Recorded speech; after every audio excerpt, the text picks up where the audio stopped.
ಎಲ್ಲ ವೀಕ್ಷಕರಿಗೂ ನಮಸ್ಕಾರಗಳು. ಇವತ್ತಿನ ಅವಧಿಯಲ್ಲಿ ಕರ್ನಾಟಕದ ಭೂ ಸಂಪತ್ತು ಎಂಬ ಟಾಪಿಕ್ ಬಗ್ಗೆ ತಿಳಿದುಕೊಳ್ಳೋಣ.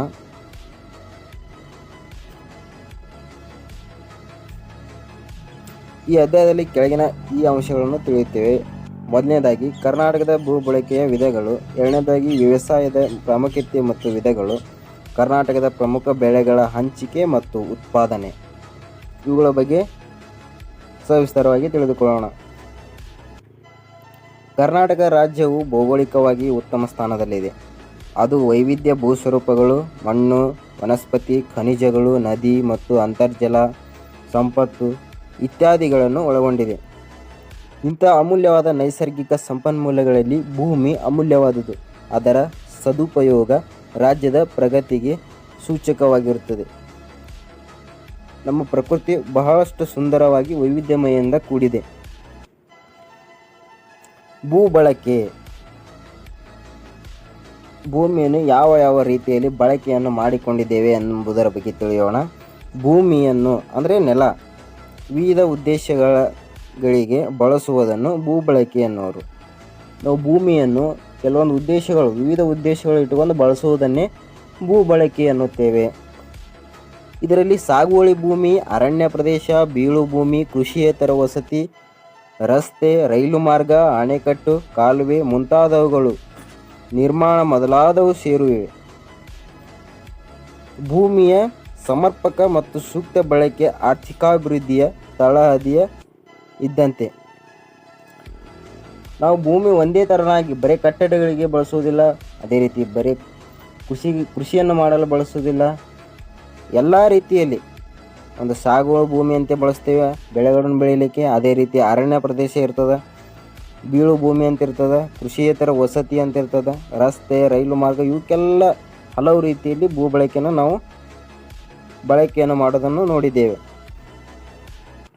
ಪ್ರಮುಖವಾಗಿ ಯಾವ್ಯಾವುದಕ್ಕೆ ಎಷ್ಟೆಷ್ಟು ಪ್ರಮಾಣದಲ್ಲಿ ಕರ್ನಾಟಕ ರಾಜ್ಯದಲ್ಲಿ ಭೂ ಬಳಕೆ ಆಗಿದೆ ಎಂಬುದು ಈ ಒಂದು ಪೈಗ್ರಾಫ್ನಲ್ಲಿ ನಾವು ಕಂಡುಕೊಳ್ಬಹುದು.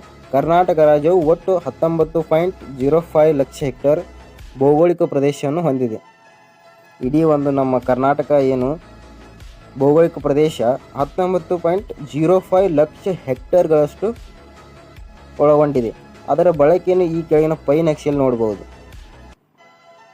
ಅರಣ್ಯ ಭೂಮಿ ಶೇಕಡ 14.50%, ಸಾಗುವಳಿ ಭೂಮಿ 58.10%, ಸಾಗುವಳಿಗೆ ಲಭ್ಯವಿಲ್ಲದ ಭೂಮಿ 10.20%, ಸಾಗುವಳಿ ಮಾಡದ ಇತರೆ ಭೂಮಿ 7.20%, ಬೀಳು ಭೂಮಿ 9.50%. ಅತಿ ಹೆಚ್ಚು ಒಂದು ಭೌಗೋಳಿಕ ಪ್ರದೇಶವನ್ನು ಸಾಗುವಳಿ ಭೂಮಿ 58.10% ನಾವು ನೋಡಬಹುದು. ಅತಿ ಕಡಿಮೆಯಲ್ಲಿರೋದು ಸಾಗುವಳಿ ಮಾಡದ ಇತರೆ ಭೂಮಿ, ಎಲ್ಲನೂ ಕೂಡಿ 7.20% ನಾವು ಕಂಡುಕೊಳ್ಬಹುದು, ನೋಡ್ಬೋದು. ಅದೇ ರೀತಿ ಕರ್ನಾಟಕದ ಭೂ ಬಳಕೆ ಕೆಲವೊಂದಿಷ್ಟು ಮಾದರಿಗಳನ್ನು ಈಗ ತಿಳ್ಕೊಳ್ಳೋಣ. ಮೊದಲನೇದಾಗಿ ಒಂದು ನಿವ್ವಳ ಸಾಗುವಳಿ ಭೂಮಿ ಅಂದರೆ ಒಟ್ಟು ಸಾಗುವಳಿಗೆ ಬಳಕೆಯಾದ ಭೂಮಿ ರಾಜ್ಯದ ಎಲ್ಲ ಭಾಗಗಳಲ್ಲಿ ಒಂದೇ ರೀತಿಯಾಗಿಲ್ಲ. ಇದಕ್ಕೆ ಒಂದು ನಿವ್ವಳ ಸಾಗುವಳಿ ಭೂಮಿ ಅಂತ ಕರಿತೀವಿ. ಕಲಬುರಗಿ ಜಿಲ್ಲೆಯು ರಾಜ್ಯದಲ್ಲಿ ಅತಿ ಹೆಚ್ಚು ಸಾಗುವಳಿ ಭೂಮಿಯನ್ನು ಹೊಂದಿದೆ. ಆದ ನಂತರ ಸ್ಥಾನದಲ್ಲಿ ಬೆಳಗಾವಿ, ವಿಜಯಪುರ, ತುಮಕೂರು, ರಾಯಚೂರು, ಬಾಗಲಕೋಟೆ, ಬಳ್ಳಾರಿ, ಚಿತ್ರದುರ್ಗ ಮತ್ತು ಮೈಸೂರು ಜಿಲ್ಲೆಗಳು ಬರುತ್ತವೆ. ಮೊದಲನೇದಾಗಿ ಕಲಬುರಗಿ ಅತಿ ಹೆಚ್ಚು ಸಾಗುವಳಿ ಭೂಮಿಯನ್ನು ಹೊಂದಿದೆ ಎಂಬುದು ನಾವು ಗಮನದಲ್ಲಿಟ್ಟುಕೊಳ್ಳಬೇಕು. ತೀವ್ರ ನಗರೀಕರಣದಿಂದ ಬೆಂಗಳೂರು ಜಿಲ್ಲೆ ಕನಿಷ್ಠ ಸಾಗುವಳಿ ಭೂಮಿಯನ್ನು ಹೊಂದಿದೆ. ಇನ್ನು ಎರಡನೇದಾಗಿ ಅರಣ್ಯ ಪ್ರದೇಶ, ಉತ್ತರ ಕನ್ನಡ ಜಿಲ್ಲೆ ಹೆಚ್ಚು ಅರಣ್ಯ ಪ್ರದೇಶವನ್ನು ಹೊಂದಿದೆ. ತದನಂತರ ಶಿವಮೊಗ್ಗ, ಚಾಮರಾಜನಗರ, ಚಿಕ್ಕಮಗಳೂರು, ಕೊಡಗು, ಬೆಳಗಾವಿ, ದಕ್ಷಿಣ ಕನ್ನಡ, ಉಡುಪಿ, ಬಳ್ಳಾರಿ ಜಿಲ್ಲೆಗಳಲ್ಲಿಯೂ ಅರಣ್ಯ ಪ್ರದೇಶ ಹೆಚ್ಚಾಗಿ ಕಂಡುಬರುತ್ತದೆ. ಬಿಜಾಪುರ ಜಿಲ್ಲೆಯು ಅತಿ ಕನಿಷ್ಠ ಅರಣ್ಯ ಪ್ರದೇಶವನ್ನು ಹೊಂದಿದೆ, ಗಮನದಲ್ಲಿಟ್ಟುಕೊಳ್ಳಬೇಕು. ಬಿಜಾಪುರ ಜಿಲ್ಲೆಯು ಅತಿ ಕನಿಷ್ಠ ಅರಣ್ಯ ಪ್ರದೇಶವನ್ನು ಹೊಂದಿದೆ. ಬೆಂಗಳೂರು ಗ್ರಾಮಾಂತರ, ರಾಯಚೂರು, ಬೀದರ್ ಮತ್ತು ಗದಗ ಜಿಲ್ಲೆಗಳಲ್ಲಿ ಸ್ವಲ್ಪ ಬಿಜಾಪುರ ಜಿಲ್ಲೆಗಿಂತ ಜಾಸ್ತಿ ಅರಣ್ಯವನ್ನು ಹೊಂದಿದೆ ಅಂತ ನಾವು ಹೇಳ್ಬೋದು. ಅದೇ ರೀತಿ ಸಾಗುವಳಿಗೆ ಲಭ್ಯವಿಲ್ಲದ ಭೂಮಿ, ನಾವು ಸಾಗುವಳಿಗೆ ಏನು ಲಭ್ಯ ಇಲ್ಲಾರ್ದ ಭೂಮಿ ಐತಿಲ್ಲ ಅದು ಯಾವ ರೀತಿ ವ್ಯವಸಾಯಕ್ಕೆ ಬದಲು ರೈಲು ಮಾರ್ಗ, ರಸ್ತೆ, ವಸತಿ, ಕೈಗಾರಿಕೆ, ನೀರಾವರಿ ಮುಂತಾದ ಯೋಜನೆಗಳಿಗೆ ಭೂಮಿಯನ್ನು ಬಳಸುವುದೇ ಸಾಗುವಳಿಗೆ ಲಭ್ಯವಿಲ್ಲದ ಭೂಮಿ ಅಂತ ನಾವು ಕರಿತೀವಿ. ಇತ್ತೀಚೆಗೆ ಅಭಿವೃದ್ಧಿಗಾಗಿ ಇಂಥ ಭೂ ಬಳಕೆ ಹೆಚ್ಚಾಗುತ್ತಿದೆ. ಬೆಂಗಳೂರು ನಗರ ಜಿಲ್ಲೆ ಮೊದಲ ಸ್ಥಾನದಲ್ಲಿದೆ. ಶಿವಮೊಗ್ಗ, ತುಮಕೂರು, ಬೆಳಗಾವಿ, ಬಳ್ಳಾರಿ, ಮೈಸೂರು, ದಕ್ಷಿಣ ಕನ್ನಡ ಜಿಲ್ಲೆಗಳಲ್ಲಿಯೂ ಹೆಚ್ಚು. ಆದರೆ ಇದು ಬೀದರ್ ಜಿಲ್ಲೆಯಲ್ಲಿ ಅತಿ ಕಡಿಮೆ ಇದ್ದು ಉಳಿದ ಜಿಲ್ಲೆಗಳಲ್ಲಿ ಸಾಧಾರಣ ಪ್ರಮಾಣದಲ್ಲಿದೆ ಎಂದು ನಾವು ಗಮನಿಸಬಹುದು. ಅದೇ ರೀತಿ 4ನೇದು ಸಾಗುವಳಿ ಮಾಡದ ಇತರೆ ಭೂಮಿ ಯಾವ ರೀತಿ ಅಂದರೆ ಇದರಲ್ಲಿ ಕಾಯಂ ಗೋಮಾಳ, ವೃಕ್ಷ ಮತ್ತು ತೋಪುಗಳು ಸೇರಿರುತ್ತವೆ. ಶಿವಮೊಗ್ಗ, ತುಮಕೂರು, ಕೋಲಾರ, ಚಿಕ್ಕಮಗಳೂರು ಮತ್ತು ಚಿತ್ರದುರ್ಗ ಜಿಲ್ಲೆಗಳಲ್ಲಿ ಹೆಚ್ಚು ಕಂಡುಬರುತ್ತದೆ. ಗದಗ, ಬಾಗಲಕೋಟೆ ಮತ್ತು ಧಾರವಾಡ ಜಿಲ್ಲೆಗಳಲ್ಲಿ ಕನಿಷ್ಠ ಇಂಥ ಭೂಮಿಯನ್ನು ಸುಧಾರಿಸಿ ಕೃಷಿಗಾಗಿ ಬಳಕೆ ಮಾಡಬಹುದು. ಸಾಗುವಳಿ ಮಾಡದ ಇತರೆ ಭೂಮಿ ನಾವು ಏನು ಮಾಡ್ಕೋಬಹುದು, ಅದನ್ನು ಬಳಕೆ ಮಾಡಬಹುದು, ಕೃಷಿ ಭೂಮಿಯಾಗಿ ನಾವು ಬಳಕೆ ಮಾಡಿಕೊಳ್ಬಹುದು. 5ನೇದು ಬೀಳು ಭೂಮಿ.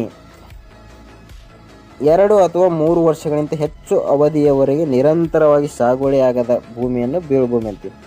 ಸುಮಾರು 2 ವರ್ಷದಿಂದ 3 ವರ್ಷ, 4 ವರ್ಷ ಬಳಕೆ ಆಗದೆ ಭೂಮಿಯನ್ನು ಬೀಳು ಬಿದ್ದಿದ್ರೆ ಅದನ್ನು ನಾವು ಬೀಳು ಭೂಮಿ ಎಂದು ಕರಿತೀವಿ. ಕೊಪ್ಪಳ, ತುಮಕೂರು ಜಿಲ್ಲೆಗಳ ನಂತರ ಸ್ಥಾನಗಳಲ್ಲಿವೆ. ರಾಯಚೂರು, ಬೆಳಗಾವಿ, ವಿಜಯಪುರ, ಕೊಪ್ಪಳ, ತುಮಕೂರು ಜಿಲ್ಲೆಗಳ ನಂತರದ ಸ್ಥಾನಗಳಿವೆ. ದಕ್ಷಿಣ ಕನ್ನಡ, ಚಿಕ್ಕಮಗಳೂರು, ಕೊಡಗು, ಮೈಸೂರು, ಉತ್ತರ ಕನ್ನಡ ಮತ್ತು ಉಡುಪಿ ಜಿಲ್ಲೆಗಳು ಬೀಳು ಭೂಮಿ ಕಡಿಮೆ ಇದ್ದರೂ ಇಲ್ಲಿಯೂ ಅದರ ವಿಸ್ತಾರ ಹೆಚ್ಚಾಗುತ್ತಿದೆ. ಇಂಥ ಭೂಮಿಯನ್ನು ನಾವು ಸುಧಾರಣೆ ಮಾಡಿಕೊಳ್ಳಲು ಸಾಧ್ಯವಿದೆ. ಕೊನೆಯದಾಗಿ ವ್ಯವಸಾಯ.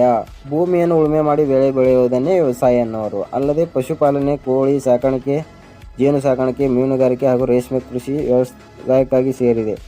ಕರ್ನಾಟಕ 61.4% ಜನರು ಗ್ರಾಮೀಣ ಪ್ರದೇಶಗಳಲ್ಲಿ ವಾಸವಾಗಿರುವುದರಿಂದ ಅವರು ವ್ಯವಸಾಯವನ್ನೇ ತಮ್ಮ ಜೀವನೋಪಾಯಕ್ಕಾಗಿ ಅವಲಂಬಿಸಿದ್ದಾರೆ. ಕೃಷಿಯ ಪ್ರಾಮುಖ್ಯತೆ. ಕೃಷಿ ಕರ್ನಾಟಕದ ಜನರ ಮುಖ್ಯ ಜೀವನಾಧಾರಿತ ವೃತ್ತಿ. ನಮ್ಮ ರಾಜ್ಯದ ಆರ್ಥಿಕತೆಯನ್ನು ಬೆನ್ನೆಲುಬಾಗಿದೆ.